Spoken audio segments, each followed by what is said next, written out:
Assalamualaikum warahmatullahi wabarakatuh. Di video kali ini kita akan membahas specific language impairment, Bapak Ibu, terutama intisari dari sebuah artikel yang membahas kemampuan pemahaman kalimat lisan oleh anak-anak dengan SLI.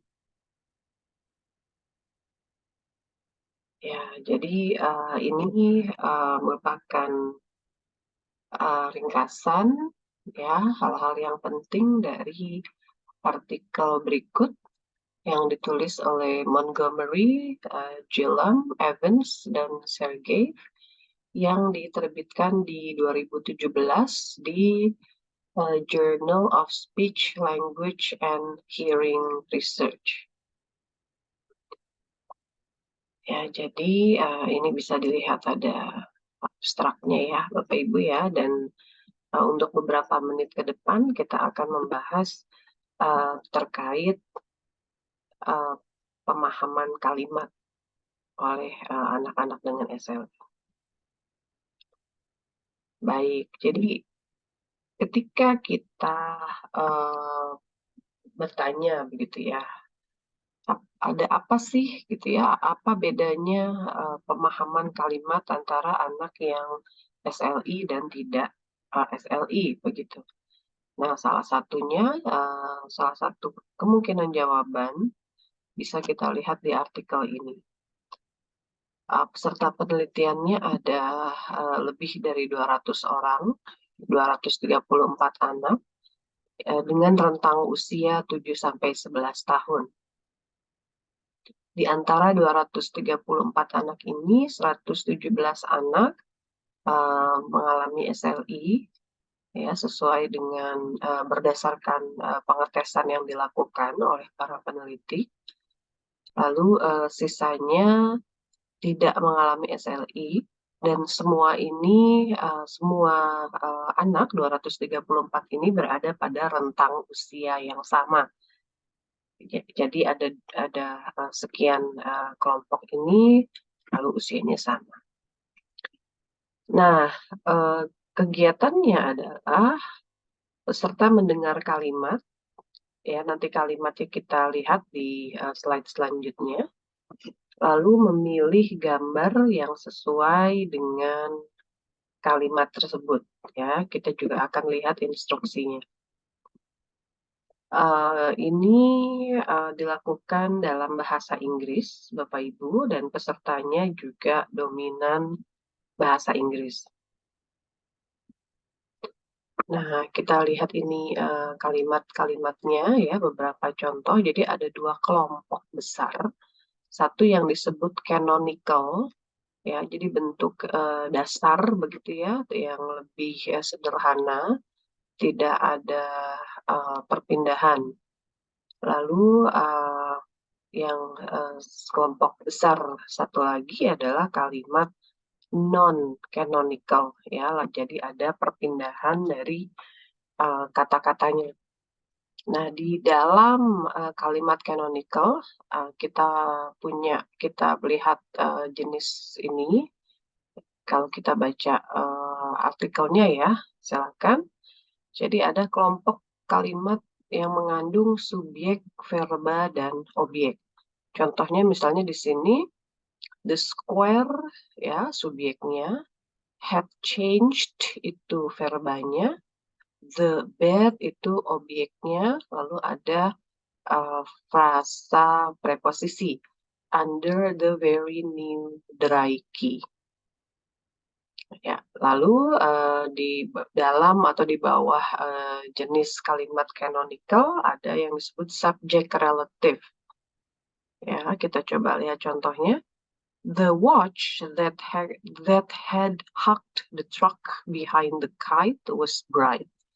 Ya, jadi subject relative ini maksudnya ada klausa yang menjelaskan subjek ya. Jadi subjek the watch, lalu dijelaskan lebih lanjut jam yang mana begitu ya, that had hugged the truck behind the kite ini subjek, lalu was itu adalah was bright itu adalah phrasal verb-nya, ya, kata kerjanya. Nah, jadi itu kalimat canonical. Lalu untuk kalimat non-canonical, jenis pertama ada pasif, ya. The watch was bumped by the wheel near the very bright clock. Ya, jadi di sini ada perpindahan karena yang canonical-nya adalah yang ini kan ya, subjek, verba, objek. Nah, kalau yang kemudian pasif, yang objek dia pindah ke depan. Ya, the watch was bumped. Jadi aslinya, yang sederhananya atau yang canonicalnya, the wheel bumped the watch. Ya, the wheel bumped the watch, lalu the watch pindah dari belakang menjadi dari posisi di belakang menjadi posisi di depan yang kemudian menghasilkan kalimat pasif. Ya, karena ada perpindahan tadi, namanya kemudian menjadi non-canonical. Ya. Nah, jenis yang kedua di bawah non-canonical adalah objek relatif. Contohnya seperti ini. The chair that the bread had splashed under the square was new. Ya, jadi the chair ini sebetulnya adalah objek dari kata kerja splash.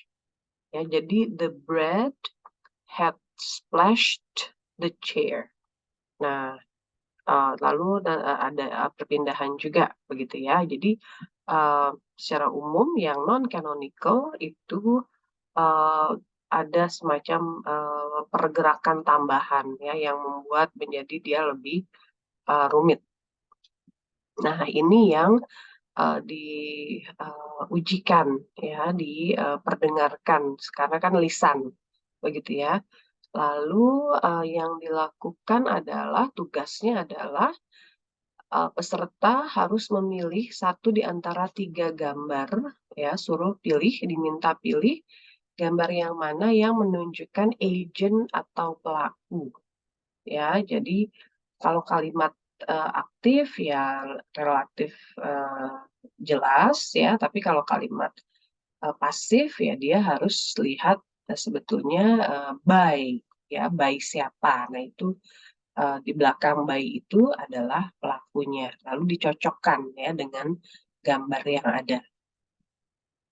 Nah, sebentar. Nah, kita kembali sedikit ke kalimatnya ya, Bapak Ibu ya. Gitu ya. Kita lihat ini agak tidak lazim sebetulnya. Ya, jadi misalnya the square had changed the bed. Gitu ya. Kok square? Square itu kan apa namanya? Persegi begitu ya. Jadi dia sebetulnya bukan orang begitu. Nah, yang rasanya tidak lazim, kemudian the square ini melakukan kata kerja atau kegiatan atau verba had changed, begitu ya. Tapi memang apa namanya dibuatnya seperti ini, ya. Kenapa? Itu karena ya, jadi semantiknya ini ya tidak mungkin subjeknya kelihatannya tidak mungkin melakukan verbanya ya, tidak lazim. Kenapa? Karena penelitian ini ingin memastikan bahwa peserta hanya mengandalkan urutan kata untuk memandu pemahaman. Ya, jadi betul-betul harus tahu ya kalau dia posisinya di mana, lalu dia agent atau bukan. Ya, kalau dia posisinya di mana, dia mungkin patient-nya ya, yang benda atau item yang mengalami tindakan, begitu ya. Jadi tidak tidak atau dihindari ya, dihindari petunjuk makna, petunjuk semantik karena maunya ini ya, peserta hanya mengandalkan urutan kata untuk memandu pemahaman. Nah, jadi dari situ kalimatnya seperti itu, tugasnya kemudian memilih gambar. Dan yang menarik juga ada kelompok peserta ya yang lebih muda, lalu ada juga kelompok peserta yang lebih tua ya yang ikut sertakan di penelitian ini. Jadi dengan kalimat-kalimat yang sama, dengan tugas yang sama, dilihat bagaimana performa anak-anak yang lebih muda dan anak-anak yang lebih tua ya karena tadi kan range-nya atau rentang usianya 7 sampai 11 tahun ya Bapak Ibu ya. Kenapa seperti itu? Untuk melihat apakah ada perkembangan gitu ya. Kalau mungkin umur yang lebih muda dia belum sukses, nah yang sudah beda 2-3 tahun apakah lebih sukses begitu. Ya, oke. Nah, kita lihat ringkasan performa peserta dengan SLI. Jadi untuk yang anak-anak dengan SLI performanya lebih rendah secara signifikan ya Bapak Ibu ya. Jadi kalau Bapak Ibu lihat artikel lengkapnya ada analisis statistiknya yang menunjukkan perbedaan yang signifikan. Jadi performa peserta dengan SLI lebih rendah daripada performa anak-anak atau peserta tanpa SLI, bahkan di kalimat yang canonical, ya, bahkan di kalimat yang tidak rumit, begitu ya, tidak ada perpindahan. Nah, untuk kalimat yang non-canonical, performa peserta dengan SLI adalah at chance, ya, yang artinya mereka tebak. Ya, kadang benar, kadang salah, begitu. Jadi ada performa yang lebih rendah di sini. Nah, lalu peneliti mengecek ya, apakah ini karena mungkin terburu-buru, jadi banyak salah. Ya, ternyata tidak, begitu. Karena kecepatan peserta dengan SLI dan tanpa SLI itu sama. Ya, jadi performa yang lebih rendah ini pada pemahaman kalimat canonical dan non-canonical bukan karena terburu-buru. Nah, bagaimana ketika dilihat atau dibandingkan kelompok umur yang lebih muda dan yang lebih tua?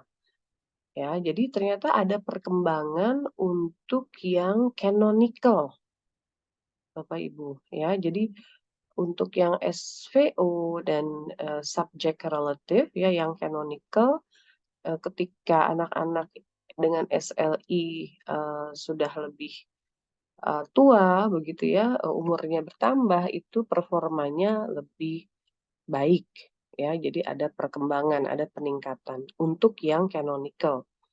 Tapi untuk yang non-canonical atau pasif dan objek relatif ini tidak ada perkembangan ya. Jadi performanya sama begitu ya. Ada keterlambatan tadi.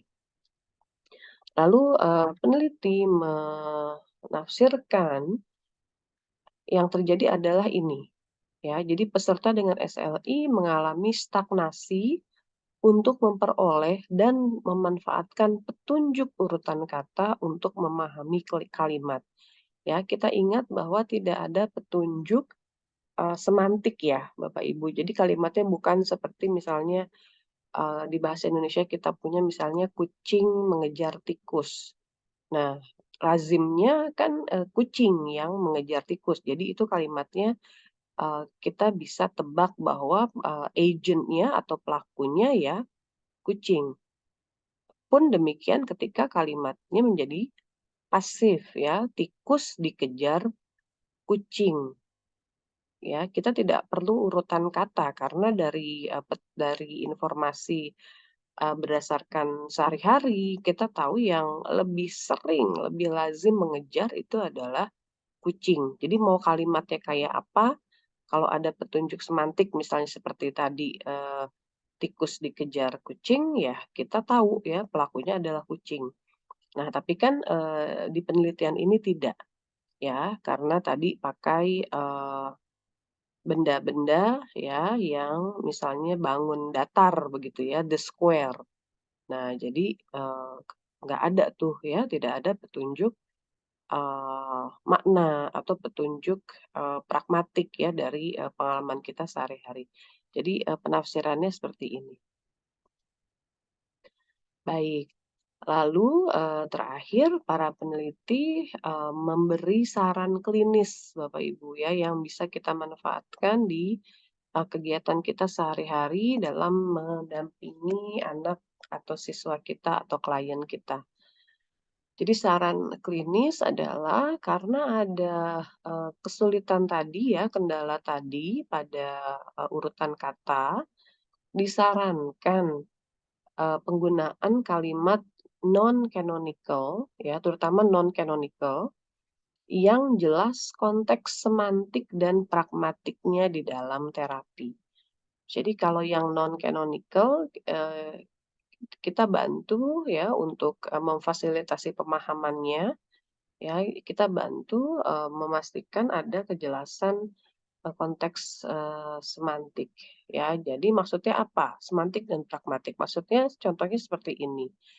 Jadi, pelaku itu menggunakan kata benda animate ya. Animate ini, orang atau hewan ya. Jadi kalau tadi ada, chase misalnya mengejar ya orang atau, hewan ya, bukan, misalnya, apa tadi, benda bangun, datar gitu ya. Kita bantu di sini karena semantik dan pragmatiknya biasanya anak-anak ini, kuat ya, tidak bermasalah.